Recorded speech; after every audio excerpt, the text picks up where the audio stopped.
This wedding was an assignment for my Religion 2 class in Catholic school. This one's wife, eBay, as ever. Hello, I'm HG Tudor. In an entirely unsurprising turn of events, this one's wife's as ever products have turned up on eBay. Yes. The as ever apricot spread in keepsake packaging, which apparently this one's wife was unable to deliver to everybody that ordered it, resulting in the promise of refunds and free product at some future point.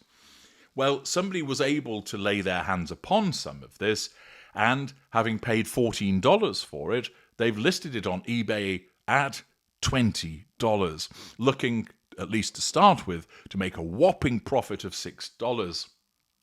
So far, as per the listing, it hadn't got any bids.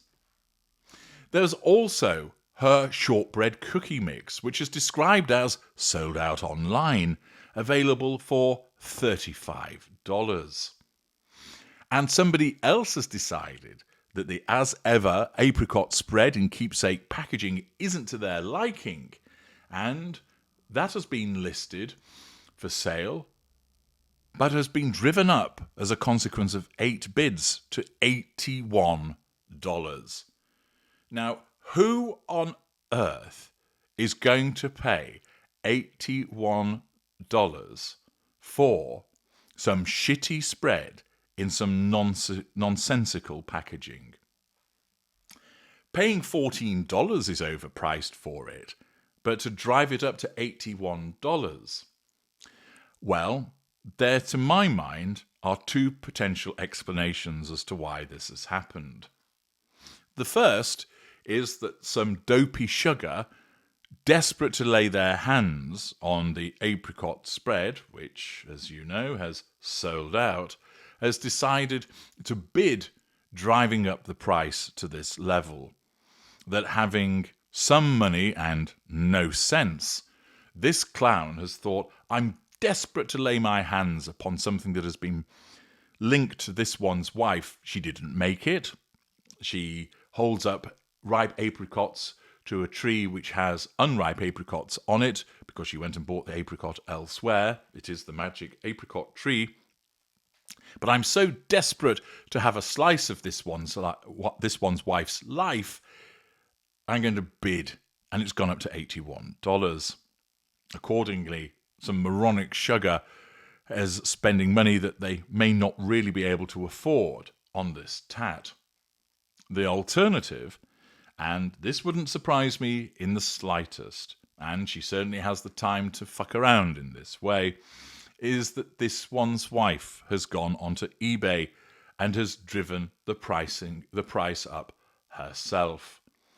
Apparently, the bidding in relation to that particular product, it commenced at $50. Yes, someone had the brass neck to list this for $50 on the 28th of June. There then followed a bid that took it up to $55. And then, and it would appear that the person was bidding against themselves, drove it up to $61, then $67, then $73, then $79. Yeah, the same person bid 1, 2, 3, 4 consecutive times.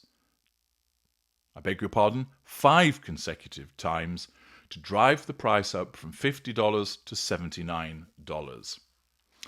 Either that's a bot that's doing it to artificially inflate the price, or it's this one's wife, eager to make her products look expensive and in demand through another route.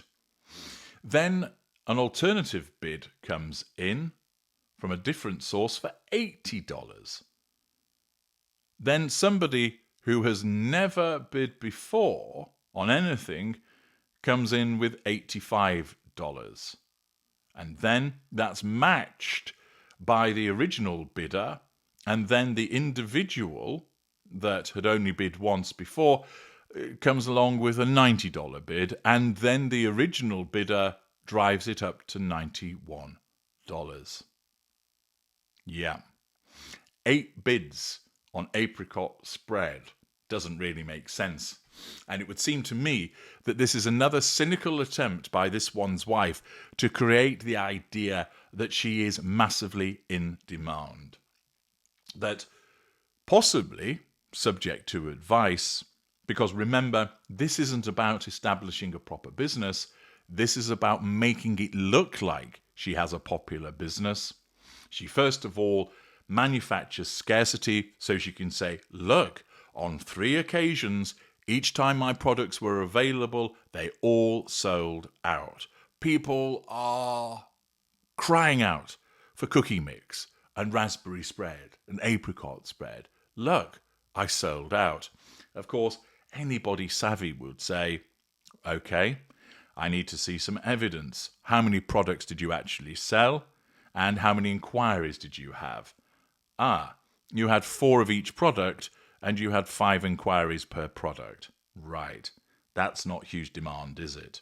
But remember, the idiocy of this one's wife is such that she doesn't think about the questions that would be asked by any prudent business person who might have a mild interest in purchasing this brand from her. That individual, having made their millions, isn't going to turn around and say, do you know what?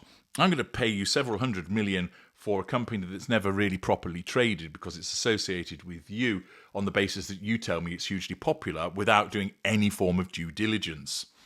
But the arrogance and deluded thinking of this one's wife is such that she thinks that what she can do is create this concept of a hugely popular brand that keeps selling out, and then also ensuring through eBay that some of the products are driven up to ridiculous price levels so she can turn around again and say, look, not only do my products sell out, but look at this as well. People want to sell them on eBay because they regard them as so special. And look, here's some as ever apricot spread in keepsake packaging, bidding at $81. Yeah, I don't believe it myself. Although, of course, you were involved in the bidding in order to force it up as part of the attempt to make it look like people were hugely interested in it. But once again, the compartmentalization of her narcissism will cause her to put that to one side. And to my mind, the appearance of these products on eBay is quite simply not so much to do with sugars wanting to sell them. I think they'd be more likely to want to keep them and use them rather than sell them on. And furthermore, if you are somebody that thinks that you're going to make a quick profit from buying this one's wife's products and then selling them, well, I think that you're stupid because you're not going to be able to buy enough of them to turn a decent profit on it all. I think that this is another cynical exercise instigated by this one's wife to make it look like she's got popular products by having some placed on eBay and then driving it up through false bidding in order to then be able to turn around at some point and say, look at this, sold out 3 times, look at this, people selling them on eBay because they're so popular and they're so wanted, look at the price level that it got driven up to. At the end of the day, it spread, but someone was willing to pay $81 for it. Now, come buy my company. Once again, it's this one's wife engaging in chicanery in order to dupe. The way of the narcissist once again. I'm HG Tudor. Thank you for listening.